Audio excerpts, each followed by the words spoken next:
साथियों नमस्कार, स्वागत है आपका अपने YouTube चैनल एग्जाम मित्रा पर। मैं हाजिर हूँ आपके बीच एक और नई अपडेट के साथ। तो साथियों, जिस चीज़ का अपने को बेसब्री से इंतज़ार था वो नोटिफिकेशन आउट हो चुका है। सीईटी ग्रुप सी का नोटिफिकेशन है वो आउट हो चुका है जी। चलिए देखते हैं एडवर्टाइजमेंट क्या है उसके अंदर। तो देखिए, ग्रुप सी की जो विज्ञप्ति है, एडवर्टाइजमेंट है, वो जारी हो चुका है।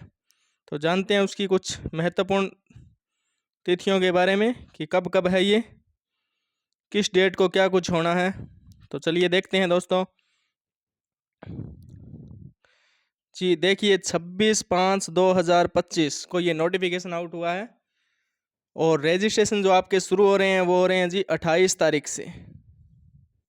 28 तारीख की से आपके रजिस्ट्रेशन जो है वो होने शुरू हो रहे हैं और अंतिम दिनांक होगी 12/6/2025। तो अंतिम जो दिन होंगे उनमें साइट बहुत ज़्यादा बिजी रहेगी। तो आपको जल्दी से जल्दी, जितना जल्दी हो सके, आपको रजिस्ट्रेशन करवाना है। और इसकी जो फीस कटने की अंतिम दिनांक होगी वो 14/6/2025 होगी। और सबसे ज़्यादा ध्यान देने वाली बात कि जो रिजर्व्ड कैटेगरी है उनके लिए जो भी सपोर्टिंग डॉक्यूमेंट होंगे, यानी कोई भी अगर कास्ट सर्टिफिकेट बनवा रहे हो, इनकम सर्टिफिकेट बनवा रहे हो, बोनाफाइड सर्टिफिकेट बनवा रहे हो, कुछ भी बनवा रहे हो, तो वो कब का होना चाहिए? तो ये 1/4/2025 से बाद का, 1/4/2025 या उससे बाद का होना चाहिए। और कब तक? ये अंतिम दिनांक है, इससे पहले का होना चाहिए, इन दिनों के बीच का होना चाहिए। ये आपको बनवाना है, लेटेस्ट बनवाना है, बनवा के अभी से तैयार रख लीजिए आप। तो चलिए बिल्कुल आगे देखते हैं कि जो एडमिट कार्ड हैं वो अलग से आपको बताएंगे। और जब एग्ज़ाम की जो दिनांक है वो भी अलग से ऑर्डर जारी होगा, उसका भी अलग से आएगा सर्कुलर कि कब होना है एग्ज़ाम। तो रजिस्ट्रेशन की जो डिटेल्स हैं, सिलेबस वगैरह सब चीज़ें इसके अंदर दे रखी है, सब पे बात करेंगे। पहले आपकी क्वालिफिकेशन देख लेते हैं, क्या कुछ चाहिए आपको। तो 10+2 या उसके इक्विवेलेंट, यानी आपकी +2 पास या अपीयरिंग भी चलेगा, ये भी आगे लिखा हुआ आएगा, देखते हैं। या फिर उसके इक्विवेलेंट अगर आपने कुछ कर रखा है, जैसे कि मैट्रिक, या फिर उसके साथ में अलग कोई डिप्लोमा वगैरह कर रखा है जो +2 के इक्विवेलेंट है, वो ग्रुप सी की पोस्ट के लिए एलिजिबल होगा। तो जो 2000 ये दे रखा है, who does not post the CET minimum educational qualification on or before the last date of submission of online application form for CET but is due to appear for the examination to attend the देखिए, इसका कहने का भाव ये है कि अगर आपकी जो क्वालिफिकेशन है वो अंतिम दिनांक से पहले पूरी हो जानी चाहिए, लेकिन अगर आपने कोई एग्ज़ाम दे रखा है और रिजल्ट आने वाला है वो रुका हुआ है, तो वो बच्चा भी इसके अंदर एलिजिबल होगा। CET ग्रुप सी के लिए वो भी एलिजिबल होगा। और जो 10+2 या उसके इक्विवेलेंट की बात की गई थी, उसका अलग से गैजेट जो आया हुआ है गवर्नमेंट ऑफ हरियाणा का, चीफ सेक्रेटरी का, 22/2/2021 को, तो वो पढ़ लेना है ध्यान से। उसके अंदर दे रखा है कि कौन कौन है जो 10+2 के इक्विवेलेंट मानी जाएगी। तो जो ग्रुप अपने सी का सिलेबस है, इसके लिए आगे देखेंगे। अपेंडिक्स जो सी दे रखा है उसके अंदर दिया होगा एग्जामिनेशन का क्या क्राइटेरिया होगा, तो वो देख लेते हैं कि the question paper shall be the level of senior secondary education, यानी +2 तक के लेवल के आपके क्वेश्चन पूछे जाएंगे।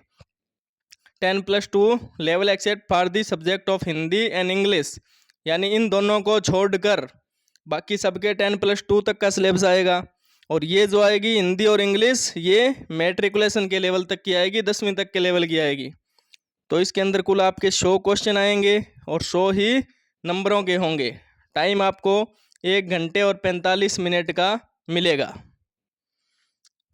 क्वालिफाइंग मार्क्स क्या होंगे आपके लिए? मिनिमम जो होंगे कि इससे कम तो वो पास नहीं होगा, इससे ऊपर होगा वो एलिजिबल होगा आगे की ग्रुप सी की जो भर्तियाँ होगी, चाहे किसी भी प्रकार की अगर पोस्ट आएगी, तो उसके लिए जनरल कैटेगरी का जो बच्चा होगा वो कम से कम 50% यानी 50 नंबर लेके आना पड़ेगा उसे, 50 क्वेश्चन सही होने चाहिए उसके। और जो रिजर्व कैटेगरी है उसके अंदर 40% यानी 40 नंबर कम से कम उसके होने चाहिए।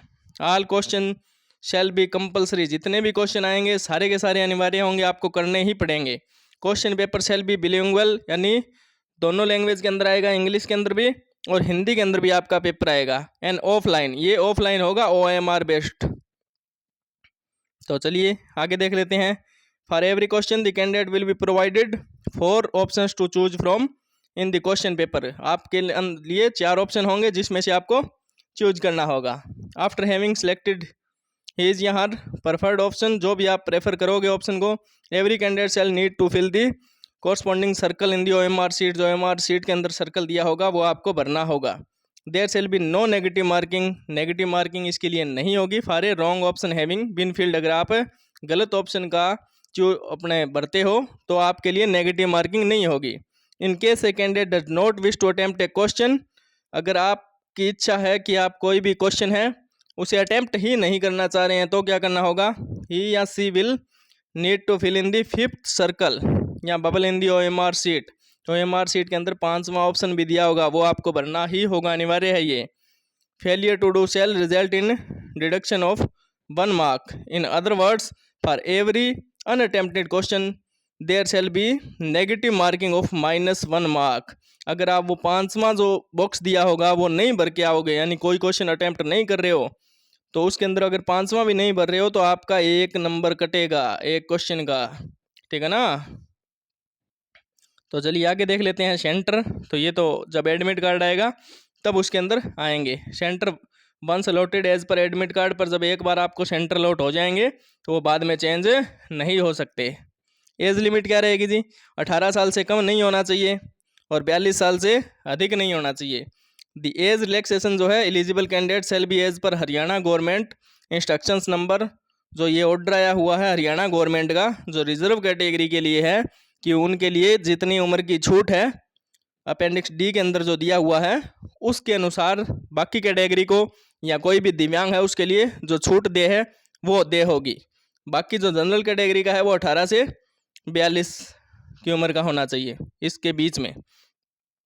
Experience for age relaxation, for the purpose of age relaxation the experience will be considered only after acquiring the essential qualification. देखिए एक्सपीरियंस या एज के अंदर आप रिलैक्सेशन लेने जा रहे हो एक्सपीरियंस के आधार पे, तो वो तभी दे होगी जब आपकी जो क्वालिफिकेशन है वो पूरी होनी चाहिए, उसके लिए जितनी चाहिए वो क्वालिफिकेशन होनी ही चाहिए। And the experience certificate should be issued by competent authority of the concerned department, board या corporation of Haryana government including government aided institution under Haryana government.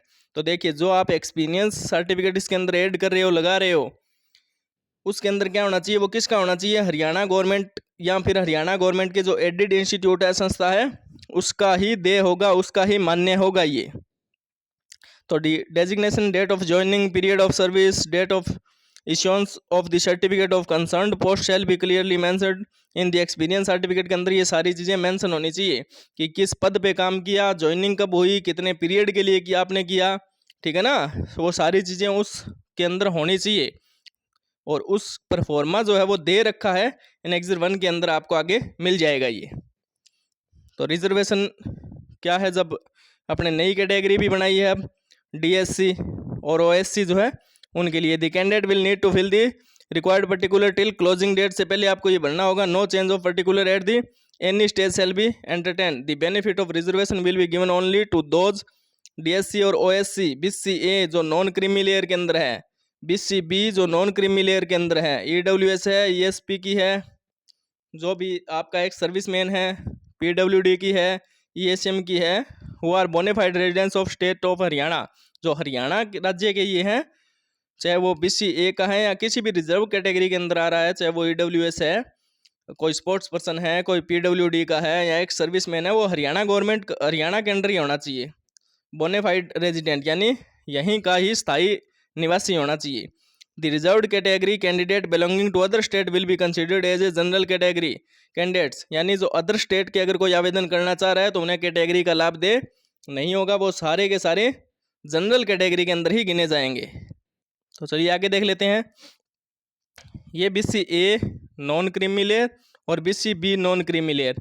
The candidate belonging to BCA non creamy layer या BCB non creamy layer categories are directed to obtain the fresh या latest BCA या BCB certificate. अब जो certificate होगा वो बिल्कुल अब का ताज़ा बना होना चाहिए नॉन क्रीमी लेयर का, कि हाँ आप नॉन क्रीमी लेयर में आ रहे हो, तो certificate as the case may be as per Haryana government instruction, जो ये हरियाणा गवर्नमेंट का ऑर्डर आया हुआ है उसके अकॉर्डिंग आप नॉन क्रीमी लेयर के अंदर आने चाहिए। तो चलिए आगे देख लेते हैं। The certificate should have been issued on और आफ्टर 1/4/2025 या उससे बाद में, on or before the closing date, और जब अंतिम दिनांक है आवेदन की उससे पहले का होना चाहिए। तो BCA या BCB कैंडिडेट ऑफ हरियाणा वो fall in the creamy layer as specified by the government of Haryana are not entitled for the benefit of reservation. देखिए, अगर आप क्रीमी लेयर के अंदर आ रहे हो तो आपको उस चीज़ का लाभ है नहीं मिलेगा। And they would be considered as general category candidate for all intents and purpose. जितने भी इसके अंदर बाकी काम होंगे वो सारे आप जनरल कैटेगरी के रूप में गिने जाएंगे अगर आप क्रीमी लेयर के अंदर आ रहे हो। BCA या BCB के लिए है ये। तो BCA या BCB certificate issued for contesting the Panchayati Raj election shall not be considered. OBC certificate issued for jobs in central government shall not be considered the valid pro forma. जो है आपको एनेक्सेट 2 जो है आगे आएगा उसके अंदर दे रखा है, उस परफॉर्मे के अंदर आपका होना चाहिए। EWS कैटेगरीज के लिए भी इसी प्रकार से जो गैजेट आया हुआ है पहले उसके अकॉर्डिंग होना चाहिए। ऐसे ही जो DSC अभी नई कैटेगरी बनाई है डिप्रीव्ड शेड्यूल कास्ट की और अदर शेड्यूल कास्ट के जो हैं उनके लिए भी जो सर्कुलर आया था 13/11/2024 को, उसके अकॉर्डिंग आपके जो होने चाहिए अपेंडिक्स G के अंदर आपको ये परफॉर्मा मिल जाएगा, उसके अकॉर्डिंग आपको ये बनवाना है। ऐसे ही एक सर्विसमैन के लिए आपको मिलेगा। ये है आपके दिव्यांगजन जो आगे assistance to person with disabilities, यानी किसी को अगर सहायक चाहिए, कोई डिसेबिलिटी से ग्रस्त है, बहुत ज़्यादा उसको मतलब परसेंटेज ज़्यादा है उसके और उसको राइटर की ज़रूरत है, साथ वाले की ज़रूरत है, तो उसके लिए भी नीचे आपको परफॉर्मा मिल जाएगा। उसके अकॉर्डिंग आपको मेडिकल आपका होगा और आपको जो सहायक है वो दे होगा। तो चलिए आगे देख लेते हैं। Application fee for CET fees क्या रहेगी इसके लिए। तो the category wise application fees payable through online mode only, net banking हो गया, debit card and credit card या एक्सेट्रा। इस प्रकार से आप जो भी ऑनलाइन बैंकिंग के ऑप्शन है उससे आप पे कर सकते हो। An applicant who deposit the fee at the time of registration shall be entitled to appear once in the CET। एक बार के लिए आवेदन के लिए फी दे होगी। How an applicant who wants to reappear in CET to improve his marks over the marks achieve in CET 2022 held on 5th and 6th November 2022 shall have to deposit the fees. Again उनको दोबारा fees भरनी पड़ेगी। आप एक अगर marks में सुधार करना चाह रहे हैं तो आपको दोबारा फीस देनी पड़ेगी। Fee once paid shall not be refunded under any circumstance. किसी भी सत्र पर आपको फीस वापस नहीं मिलेगी। Commission will not to responsible for unsuccessful payment या transaction status failure, transaction status pending. देखिए, कमीशन इस चीज़ के लिए जिम्मेदार नहीं रहेगा कि अगर आपकी फ़ीस अनसक्सेसफुल हो जाती है, कटती नहीं है, किसी भी वजह से रुक जाती है, तो वो कमीशन की जिम्मेवारी है, वो नहीं होगी। तो चलिए अपने सिलेबस की तरफ चलते हैं। अच्छा, डॉक्यूमेंट और देख लेते हैं। जो जनरल कैटेगरी का उसके लिए क्या क्या चाहिए कि scanned copy of minimum educational जो क्वालिफिकेशन आपकी एकेडमिक की शैक्षणिक योग्यता जो है, एंड मैट्रिकुलेशन सर्टिफिकेट और 10वीं का जो आपका सर्टिफिकेट है वो आपको अपलोड करना होगा। कैंडिडेट की स्कैंड फ़ोटो होनी चाहिए, सिग्नेचर होने चाहिए, आधार कार्ड की कॉपी होनी चाहिए स्कैन की हुई, और PPP परिवार पहचान पत्र। अगर हरियाणा का निवासी है तो वो परिवार पहचान पत्र अपलोड करेगा।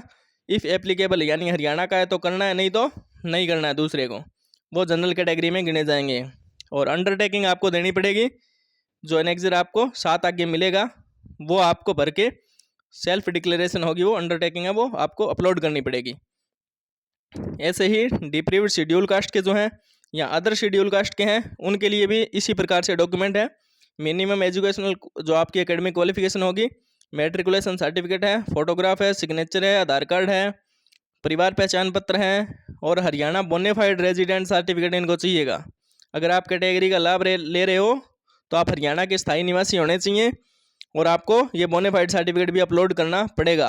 स्कैंड कॉपी ऑफ SC या जो भी आप DSC में आ रहे हो, OSC में आ रहे हो, उसका सर्टिफिकेट है वो Haryana as per government instruction के अकॉर्डिंग आपको जो 13/11/2024 को जो सर्कुलर आया था उसके अकॉर्डिंग आपको अपलोड करना होगा।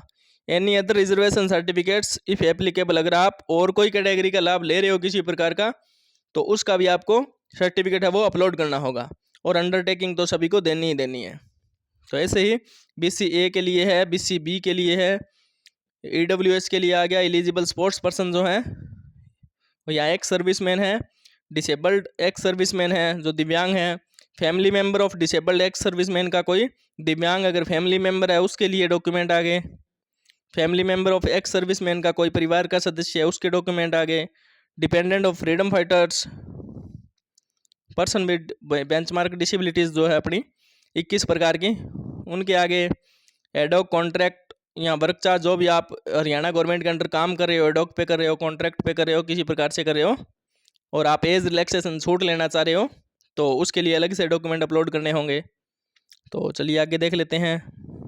ऑफलाइन एग्ज़ाम होगा, आपको ये पता लग ही गया है, और जो कमीशन का डिसीजन होगा वही फाइनल डिसीजन होगा, किसी भी प्रकार की कोई इसमें वाद विवाद नहीं होगा। ये अगर आप कुछ भी नकल वगैरह कुछ लेके जाते हो, रफ कॉपी रफ शीट लेके जाते हो या फिर OMR sheet, commission OMR sheet, rough sheet, commission copy of admit card etcetera, कुछ भी अगर आप साथ में लेके जाते हो तो आपको 2 साल तक की जेल हो सकती है। तो इसके अंदर अलग अलग दे रखे हैं, आप जिस प्रकार का गुनाह करते हैं उस हिसाब से सज़ा भी आगे दे रखी है।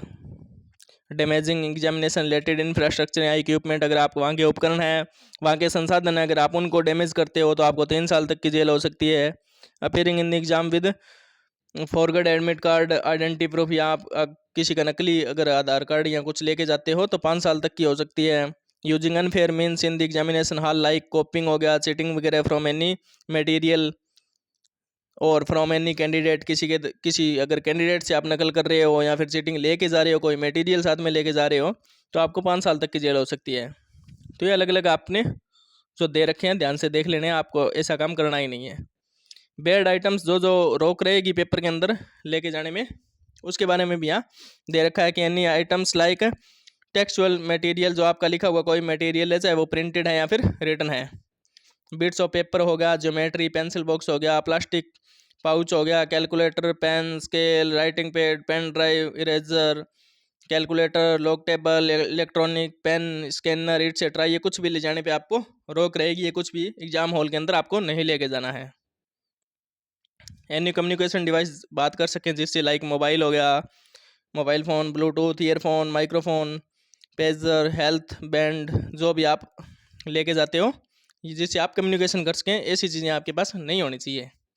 कोई other items like wallet, goggles, handbag, belt, cap etcetera, ये कुछ भी आप नहीं लेके जा सकते। Any watch, wrist watch, bracelet, camera, ये भी नहीं लेके जा सकते, ठीक है ना। तो ये सारी चीज़ें तो दे रखी है, आप ये एग्ज़ाम हॉल के अंदर नहीं लेके जा सकते। तो use of mobile phone and other electronic devices gadget during examination conducted by Haryana staff selection commission is strictly prohibited, यानी ये सारी चीज़ें जो दे रखी हैं ये आपके लिए आप नहीं लेके जा सकते, आपको ये स्ट्रिक्टली बोला गया है। तो चलिए आगे देख लेते हैं। ये जो एक्सपीरियंस सर्टिफिकेट आ गया, एज रिलैक्सेशन जो लेने चाह रहे हैं हरियाणा गवर्नमेंट के एम्प्लॉई है तो उनके लिए ये सर्टिफिकेट, ये आपका प्रोफॉर्मा ये बनना पड़ेगा आपको, और नीचे आपको जो भी इशूइंग अथॉरिटी है इसके साइन करवाने पड़ेंगे हेड ऑफिस के। ओबीसी का जो बैकवर्ड क्लास का आप सर्टिफिकेट बनवा रहे हो तो वो इस फॉर्मेट में होना चाहिए। तो आगे इसी प्रकार से आपको बाकी कैटेगरी का मिल जाएगा, चाहे वो EWS है और अपने eligibility certificate pro forma for family member या डिपेंडेंट ऑफ ESMX सर्विसमैन पे कोई डिपेंडेंट हो या फिर उसका कोई फैमिली मेम्बर हो तो उसके लिए ये सर्टिफिकेट है। Certificate regarding physical limitation of an examinee to write, यानी अगर आपको कोई भी शारीरिक रूप से आपको रुकावट है यानी आप डिसेबल्ड हैं तो उसके लिए सर्टिफिकेट आएगा कि किस प्रकार की आपकी डिसेबिलिटी है, उसका नेचर लिखना है, परसेंटेज लिखनी है उसकी, और ये परफॉर्मा आप भरवा के मेडिकल अथॉरिटी से सील साइन करवाएंगे, ये अपलोड करना होगा आपको। Letter of undertaking for using on scribe, ये अंडरटेकिंग आ गई। जो परफॉर्मा 7 एनेक्स 7 की अपने बात कर रहे थे बार बार, ये आपको भर के सभी को ये अपलोड करना है, ये जितने भी आवेदन करेंगे सभी को, कि that I have read the advertisement number, जो आपकी विज्ञप्ति संख्या है वो मैंने अच्छे से पढ़ ली है carefully, and thereafter have filled the present application form with correct particulars and no part of it has been kept concealed, यानी मैंने इसमें कुछ भी तथ्य जो है वो छुपाया नहीं है और बता दिया। That I have filled the present application form and I my self am responsible for the particular mention in the application form की जिस भी अपने इस एप्लीकेशन फॉर्म के अंदर जितनी डिटेल मैंने दी है उसके लिए मैं समय में जिम्मेवार हूँ। That I have not filled multiple application form for CET group C advertisement number जो 1/2025 है, उसके अंदर मैंने एक से अधिक आवेदन जो है मल्टीपल फॉर्म जो एप्लीकेशन फॉर्म है वो नहीं भरे हैं। That if at any stage, अगर आप किसी भी सत्र पर any of the information particulars mentioned by me are found to be false, यानी मैंने जितनी भी कोई डिटेल दी है आपको किसी भी सत्र पर अगर आपको ये गलत लगती है, देन माई कैंडिडेट्स में be cancelled without giving any notice, यानी मुझे बिना कुछ कारण बताए नोटिस दिए अब आप मेरे को जो आपकी मेरी कैंडिडेचर है वो आप रद्द कर सकते हैं। And without providing any opportunity of hearing, यानी आप बिना किसी सुनवाई के भी इसे रद्द कर सकते हैं। फर्दर द क्रिमिनल प्रोसीडिंग में आल्सो भी इनिशिएटेड अगेंस्ट मी, और आप मेरे ऊपर कोई भी क्रिमिनल प्रोसीडिंग जो आप वो लेके आ सकते हैं, मेरे ऊपर केस इस चीज़ के लिए आप कर सकते हैं। तो ये आपको इस प्रकार से साइन करने हैं। अगर आपने 2022 के अंदर वो एग्ज़ाम दिया है तो that I was allotted registration number जो उस समय का है वो आपको भर के भी अपलोड करना होगा। ये 7 नंबर सभी को भरना ही भरना है। ये हरियाणा सरकार के जो गैजेट वगैरह आए हैं, मैंने एज रिलैक्सेशन के लिए बोला था या फिर एनी अदर जो भी था उसके लिए ये आपको अपलोड करने होंगे। ध्यान से पढ़ लेने हैं इनको। तो चलिए आगे चलते हैं सिलेबस की तरफ कि आपका सिलेबस जो है वो क्या रहेगा। जो सबसे मुख्य चीज़ है CET की, अपने क्लासेस भी चल रही है CET हरियाणा GK की, इंडिया GK की, तो इसमें क्या क्या पूछेंगे वो बात कर लेते हैं। सिलेबस अपना जनरल अवेयरनेस, सबसे पहले GK की बात कर लेते हैं कि क्या कुछ पूछ सकते हैं वो। तो इसमें दे रखा है एनवायरनमेंट और जो आपकी रिलेवेंस सोसाइटी है, समाज है, उससे रिलेटेड आपसे क्वेश्चन वो पूछेंगे। क्या क्या है इसके अंदर वो भी देख लेते हैं कि इंडिया एंड नेबरिंग कंट्रीज, जो भारत है या उसके पड़ोसी देश हैं उनके बारे में, स्पेशली पर्टेनिंग टू हिस्ट्री, मुख्य रूप से वो आपसे इतिहास पूछेंगे। इंडियन पॉलिटी है, राजनीति विज्ञान है, एंड कॉन्स्टिट्यूशन संविधान के बारे में, आर्ट एंड कल्चर कला और संस्कृति के बारे में, ज्योग्राफी हो गया, इकोनॉमिक्स है, जनरल पॉलिसी के हैं, नेशनल या इंटरनेशनल जो ऑर्गेनाइजेशन है, NGOs वगैरह चल रहे हैं उनके आगे इंस्टीट्यूशन, इन्वायरमेंट से है, ग्लोबलाइजेशन है, क्लाइमेट है, कोई इवेंट्स हैं, तो या फिर जनरल साइंस है। ये सारे आपसे जनरल अवेयरनेस के अंदर पूछे जाएंगे। ये नहीं बताया कि आपसे कितने जो क्वेश्चन है वो इससे आएंगे, लेकिन ये सिलेबस रहेगा जो जनरल अवेयरनेस के क्वेश्चन आएंगे उनके लिए। अब कंप्यूटर नॉलेज आपकी तो बेसिक हो गए उसके, ऑर्गेनाइजेशन ऑफ कंप्यूटर हो गया, CPU के बारे में, इनपुट या आउटपुट डिवाइस है, कंप्यूटर की मेमोरी है, मेमोरी ऑर्गेनाइजेशन है, बैकअप डिवाइस है, पोर्ट्स हैं, विंडोज़ एक्सप्लोरर है, कीबोर्ड शॉर्टकट है, window operating system including basic of Microsoft office like जैसे कि MS वर्ड हो गया, MS एक्सेल हो गया या फिर पावर पॉइंट हो गया, working with internet and emails, web browsing and searching, downloading and uploading, managing and email account, ये सब आपसे इसके बारे में पूछेंगे वो कंप्यूटर की जो नॉलेज है। उसके बाद में रीजनिंग आ गया, तो इसमें जितने वर्बल नॉन वर्बल टाइप जो है जितने भी क्वेश्चन है वो आपसे पूछे जाएंगे। इसके अंदर जो भी आ गए आपके ये, यानी सिमेंटिक एनालॉजी आ गया, सिंबॉलिक ऑपरेशन आ गया, सिंबॉलिक नंबर एनालॉजी आ गया, ट्रेंड्स आ गए, फिगरल एनालॉजी आ गई, ये सारी चीज़ें आपसे पूछेंगे। उसके बाद बात कर लेते हैं यानी क्वांटिटेटिव एबिलिटी की। उसके अंदर आपसे यानी मैथ के अंदर क्या क्या पूछ सकते हैं, तो सबसे पहले तो सिंप्लीफिकेशन लगभग हर एग्जाम के अंदर पूछा जाता है ना, सरलीकरण, डेसिमल हो गया, दशमलव के बारे में, भिन्न होगी, फ्रैक्शन, रिलेशनशिप बिटवीन नंबर्स, और LCM आ गया, HCF आ गया, रेशियो प्रपोर्शन आ गया, परसेंटेज आ गए, रूट्स आ गए, एवरेज आ गए, प्रॉफिट लॉस के सवाल आ गए, डिस्काउंट, सिंपल कंपाउंड इंटरेस्ट आ गया, मेंसुरेशन आ गया, पार्टनरशिप बिजनेस, या फिर टाइम एंड वर्क के जो भी सवाल आ गए, टाइम एंड डिस्टेंस के आगे, टेबल्स एंड ग्राफ्स के आगे, ट्रिग्नोमेट्री आ गई, या फिर बेसिक अलजेब्रा आ गई, ज्योमेट्री एक्सेट्रा जितने भी आपके हैं यानी +2 लेवल तक के का जो मैथ आपसे वो पूछा जाएगा इसके अंदर। उसके बाद इंग्लिश लैंग्वेज की बात आ गई, ये इंग्लिश और हिंदी जो लैंग्वेज है ये 10th तक के लेवल की आपसे पूछी जाएगी। इसके अंदर इंग्लिश में एरर आपको ढूंढना है, फिल इन द ब्लैंक्स हो गए, सिनोनियम एंटोनियम आ गए, स्पेलिंग या डिटेक्टिंग मिस स्पेल्ड वर्ड जो आ गए उसकी सही स्पेलिंग आपको बतानी है, एडियम और फ्रेजेस आ गए, वन वर्ड सब्स्टिट्यूशन आ गया, इंप्रूवमेंट ऑफ सेंटेंस आ गए, एक्टिव पैसिव वॉइस आ गए, कन्वर्जन इनटू डायरेक्ट या इनडायरेक्ट नरेशन में आप बदलना आ गया, सफलिंग of sentence parts, सफलिंग of the sentence in passage, tenses, close जो पैसेज हैं वो, ठीक है ना। तो कंप्रिहेंशन आगे पैसेज जो आएंगे उससे क्वेश्चन जैसे छांटने आगे, कोई भी आपको पैराग्राफ दे दिया उससे क्वेश्चन छांटने आगे। हिंदी लैंग्वेज के अंदर आपसे शब्द पूछेंगे, अलंकार, विकारी, अविकारी, पद, पदबंध, मुहावरे, लोकोक्ति, संधि, उपसर्ग, प्रत्यय, समास, पर्यायवाची, विलोम, अनेकार्थी, योगवा, वाक्य शोधन, निपात, यानी लगभग पूरी जो हिंदी की जो ग्रामर है, व्याकरण है, वो आपसे लगभग पूरी पूछी जाएगी 10वीं तक के लेवल की। वचन है, लिंग है, कारक है, काल है, तद्भव है, तत्सम शब्द है, ठीक है ना। ये सारे के सारे आपसे पूछे जाएंगे। उसके बाद जनरल नॉलेज ऑफ हरियाणा जो अपनी क्लास भी चल रही है इसकी भी, इसके अंदर आपसे क्या क्या पूछ सकते हैं वो भी देख लेते हैं। तो जनरल अवेयरनेस जो है विच इंक्लूड्स हिस्ट्री, इतिहास हो गया, लिटरेचर जितना भी साहित्य है, जियोग्राफी हो गया, इकोनॉमी होगी, या फिर सिविक्स हो गया, पॉलिटी होगी, environment, art, culture, customs, norms, society, current affairs, events, etcetera. Haryana से रिलेटेड जितनी भी हैं चीज़ें वो आपसे पूछी जाएगी। The question paper shall be level of senior secondary, जो क्वेश्चन पेपर आएगा वो लगभग +2 तक के लेवल का आपका आएगा। Provided that Hindi and English shall be of matric level, जो आपकी हिंदी और इंग्लिश आएगी वो मैट्रिक के लेवल तक की आएगी। ये सिलेबस था आपका। तो आपको जल्दी से जल्दी क्या है, जैसे इसके आवेदन शुरू होते हैं आपको आवेदन करना है सबसे पहले। और जितने भी तैयारी कर रहे हैं वो अपनी तैयारी अच्छी रखें। और स्पेशली जो बच्चे अब +2 करके निकले हैं स्कूल से, जो फ्रेशर हैं जिनके बढ़िया मार्क्स भी आए हैं या जिन्होंने एग्ज़ाम दिए हैं वो अब भी स्कूल से निकले हैं, उनके लिए तो गोल्डन अपॉर्चुनिटी है ये। वो अगर अब 2-3 महीने जितने भी एग्ज़ाम के हैं, लगभग मेरे ख्याल से आपसे ये सितंबर या अक्टूबर के करीब ये एग्ज़ाम होगा CET का। तो आपके पास 2-3 महीने 3 महीने हैं बढ़िया से तैयारी करने के। वो अगर अच्छे से तैयारी करें तो उनके लिए जो अपॉर्चुनिटी है बहुत बड़ी अपॉर्चुनिटी है। वो अब 3 महीने मन लगाकर तैयारी कर लें तो उनका जो सरकारी नौकरी का सपना है वो बहुत जल्द साकार हो सकता है।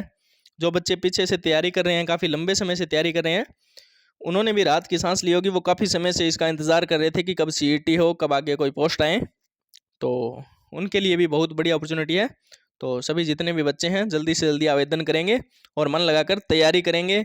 अब जो आवेदन की आप प्रतीक्षा ये सोच रहे थे कि नोटिफिकेशन पता नहीं कब आएगा, एग्ज़ाम कब होगा, तो एग्ज़ाम तो लगभग सितंबर अक्टूबर तक हो जाएगा और नोटिफिकेशन अब आ ही चुका है।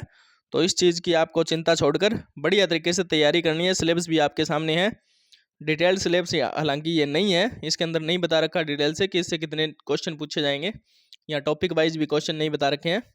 पर चलो बड़ा आपके सामने हैं जो चीज़ें, वो सभी का सेम ही रहेगा। वो जितने भी कैंडिडेट तैयारी कर रहे हैं वो सभी के लिए ही सेम है। सभी को इतना ही पता है जितना आपको पता है। तो आप अच्छे से तैयारी करें, अगले जो 3 महीने हैं उसमें खूब मेहनत करें। तो ज़रूर आप जल्दी CET के अंदर अच्छे नंबर लेके आएँ। बाद में जितनी पोस्टें निकलेगी ग्रुप C के अंडर उसकी भी तैयारी साथ में आपकी हो जाएगी। तो अपने जो क्लास चल रही है उसको अपने देखा करें, जिसमें आपको जितने भी क्वेश्चन है हरियाणा से रिलेटेड, हरियाणा जीके में कंप्लीट करवा दूंगा। तब तक हरियाणा जीके है, इंडिया जीके है, हिंदी की क्लास भी हम अपन जल्दी शुरू कर रहे हैं। उसमें आपको डिटेल्ड करवाएंगे हिंदी के अंदर, तो टॉपिक वाइज डिटेल आपको बताएंगे और उससे रिलेटेड क्वेश्चन भी आएंगे। तो अगर आप हिंदी बढ़िया करते हो और अगर आपका मैथ बढ़िया है तो बाकी तो देखो पढ़ने वाली ज़्यादा चीज़ें हैं ना, जीके है, इंडिया जीके है या फिर हरियाणा जीके है, जितना ज़्यादा पढ़ोगे जितने ज़्यादा क्वेश्चन आप देखोगे उतना ही बढ़िया रहेगा आपके लिए। तो आप मैथ और हिंदी पे अपनी बढ़िया पकड़ बनाइए, बहुत फ़ायदा मिलेगा आपको। तो ये जो अपने कैटेगरी है DSC या OSC के अंदर जो जितनी भी कैटेगरी थी ये यहाँ दे रखी है कि OSC के अंदर जो है वो देखो कोई भी फर्जी सर्टिफिकेट ना बनवाएं कृपया। ये जो OSC के अंदर जितनी भी कैटेगरीज आ रही है ना ये इतनी है, बाकी सभी DSC के अंदर आती है, वो DSC का बनवाएं। और ये जो इतनी कैटेगरी है वो OSC की है, वो अपना OSC का बनवाएं और लेटेस्ट बनवा लें सभी अभी अगले 4-5 दिनों के अंदर, और फिर मन लगाकर तैयारी करें। तो मिलते हैं शाम को एक और नई वीडियो के साथ। अपने इंडिया जीके की वीडियो आएगी अपनी 6 बजे और हरियाणा जीके की जो वीडियो है वो आएगी 8 बजे। तो मिलते हैं शाम को। जय हिंद दोस्तों।